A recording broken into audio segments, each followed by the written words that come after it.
နှလုံးသွင်းနေရှိတဲ့ကြပြအသွေးသားနဲ့သူစစ်ထားအဖေပုံလူအဖေပကြီးကတာကအဖေကိုဘွား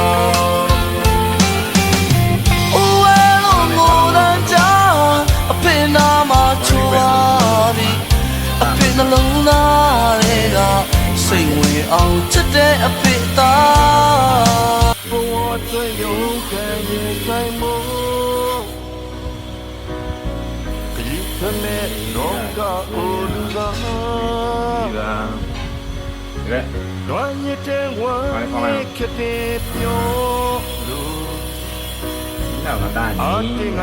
ကြောက်ခိုင်းထလာ ငါကတော့လာမလိမ့်ပြီနဲ့ငင်းလို့ဒီတရားနဲ့အမတ်တရားနေလေတော့ဒီပါတနည်းမရရင်ရင်ဝင်သူနေမလား